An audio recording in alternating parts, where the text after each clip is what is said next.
Wow. Haiti. What do you say and where do you start? It stopped raining last October, and it didn't rain for 8 months.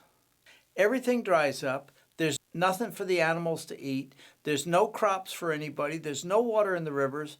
The springs and the wells, and some of them start drying up. People have to go farther and farther for water. And it just looks so bleak and hopeless. And in the middle of that, we were in Haiti, and it's like, well, we can't stop. And it doesn't matter what's going on in Haiti as long as we can work another day, we're going to keep working. In the midst of that, at a place called La Bousse, we had tried to dig a well there for the people, and they didn't understand, and they said no. And then they said, boy, maybe we ought to have that well there. So we dug a well, and we hit a lot more water than we ever expected in that area. And we put a hand pump on it, and it turns out in that drought, it was the only hand pump for a 3-mile radius all the way around. So there were just people from everywhere coming there. And in the midst of all this, cholera breaks out again. You remember cholera? The UN brought cholera in 2010, and they thought they got rid of it and got it under control in Haiti, and all of a sudden, boom, it popped up again. And in 2 of the places where we have tried to get water and have not been successful, they've had cholera outbreaks recently, and people are dying, and people are getting really sick. And the other problem is, with all the insecurity in Haiti, they haven't been able to get ringer lactate to the clinics and the hospitals and stuff, so they don't have the supplies that they need to treat the people. So it's been a real mess. And we've been able to work as long as we didn't go too far. And we were trying to finish up a project where we were doing some irrigation work. And the problem was, it was a 4-year project, and they didn't let us really start doing things until the 4th year on the infrastructure. And you can't do 4 years of the work in 1 year, but that's what they expected. So we were working as hard as we could. And one of the places that we had to go to, you go across 13 miles, you go across the river, and you turn left, and you go to our project site. If you turn right, a couple of miles down, you were in a red zone that was a no-go zone. And where the people that were doing the kidnapping and the gangs were was up in the mountains above the area where we were working. So our guys were kind of watching whenever anybody from up there would come down and ask for work to be a laborer or something, they would give them work and give those guys preference. And it was always kind of touchy over there, but we never stopped working. And it turned out that we think that the people over there told the people, the gangs and the people up above, leave these guys alone because we need the irrigation. And there was a spring there that was kind of a mess. And the water, you kind of had to stand in the water to get the water. And it wasn't sanitary. And it turned out that while we were building this retaining wall on this dam, that was there, that we recapped the spring. Well, as it's getting drier and drier, and then cholera breaks out, and we built the road so that motorcycles could get into this area, this spring actually became the spring for thousands of people, including the town of Bas-Saint-Bleu, where they would come on motorcycles and with pickup trucks and load the water up and take it out of there. That's the good news there. And the other part is there's an aqueduct that takes the irrigation water across the river, and twice in 40 years, the trough in the aqueduct had rusted out. Well, my experience at Boeing, I knew it could be done out of stainless, and they could make one of them just fit right inside the other one. And I didn't know if it was possible to find somebody that could do that. Well, it turns out there's a shop in Miami that they don't speak English, but they speak stainless steel and they speak sheet metal, and they got it just right. So we got all that part right, and we've got a lot left to do. The biggest place, and the reason we got into this project, was at a place called Paulin-la-Corne. There's $5 million of irrigation canals and several hundred farmers that have gardens there.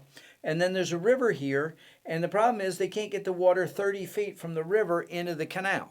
So I've been working on this with MWI pumps in Deerfield, and these people make pumps up to 5 feet in diameter. So this little 16-inch pump that we have, which is huge for us, is small for them. So the pump itself is in a crate. It's on the way to Haiti, and they're promising me that we can take this container we have with the power unit, diesel power unit in it, on the next trip. But in the meantime, after 8 months of suffering, and for me, I grew up in middle-class America, and I'm not used to understanding what is hunger and what it's like to not eat for a few days and things. And in February, we had a VBS for the children at Beta Moustique, and a friend of ours is a retired missionary, Darlene, came in, and Deb and Darlene and the Haitian pastors and everybody went down to La Baye and held a VBS. And to have a VBS, you got to have three things. You got to have food, you got to have Bible lessons, and you got to have games to do it. So we had all of those, and maybe not too much else. But the big deal on this thing was that these children ate. For 3 days, they ate breakfast and lunch, and people just weren't getting anything to eat. And 28 of the children came to Christ during that time there, out of the 100 children that were there. But it was a good thing because the children coming to Christ, it was a good thing because gospel was shared with the children and their parents, but it was also a good thing that they ate. And, just putting it in context for me, it's really hard because if I don't have lunch by 2 o'clock, my IQ starts to go down and you don't want to be around me. And the pastor had somebody come to the house, and he had a pair of shoes for him because the guy wasn't coming to church because he didn't have shoes. So he was there. He knew the pastor's wife is a nurse. He says, "Pastor, can Madam give me something because I'm feeling a little dizzy and my head's kind of spinning around and stuff. And could she help me, give me a pill or something?" So she comes out. The first question is, she says, "When was the last time you've eaten?" And he said, "Well, it's been a couple of days."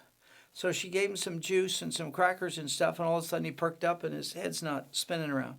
And when it's people and people in your church and people in your neighborhood that aren't eating regularly or aren't eating for days, and some of the schools that had school lunch programs don't anymore because of the insecurity, they can't get food out to them. It pegs the needle for me. My feelings don't go far enough to fully understand what that's like. And very, very difficult for people whose bank account is their sheep and their goats and their animals, and they're watching them die and then having to dig a hole when they're weak and bury them. So very, very difficult for them. And what happened is in March, we got notification that MAF, the people that fly the small planes in Haiti, that fly us over all the gang areas and all the dangerous no-go, kidnapping, whatever areas, they were leaving the country. And the 1st of April, they were no longer going to fly.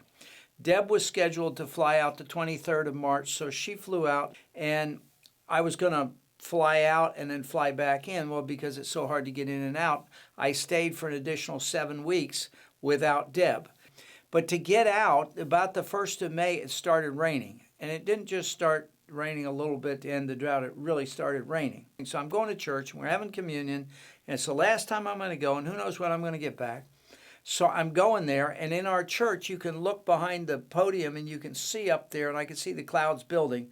But I said, I'm staying here on faith because I'm going to stay to take communion. Now, when they were singing the closing song, I was already on the way out. We normally have lunch there, and the pastor's wife said, "You got to take lunch."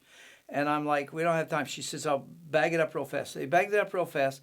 We jumped in the car, and we went hauling down the road. But there's 3 places that you have to cross the river to our house. And we could see the river, and we got there, and we said, we're not crossing the river. But we had picnic lunch with us, so we sat and had lunch. And finally, it went down a little bit, and another pickup truck came across going the other way. And we said, we can do it. So we went across, and the last 2 were okay. Then we started going up the hill to Pascal-Avoie, and the road is like a river. And we're dropping into big holes, and we had to wait to get across. And we finally get home, and we've abused the truck some. But I knew if I didn't get home then, I wasn't going to get home, and I got to leave on Tuesday.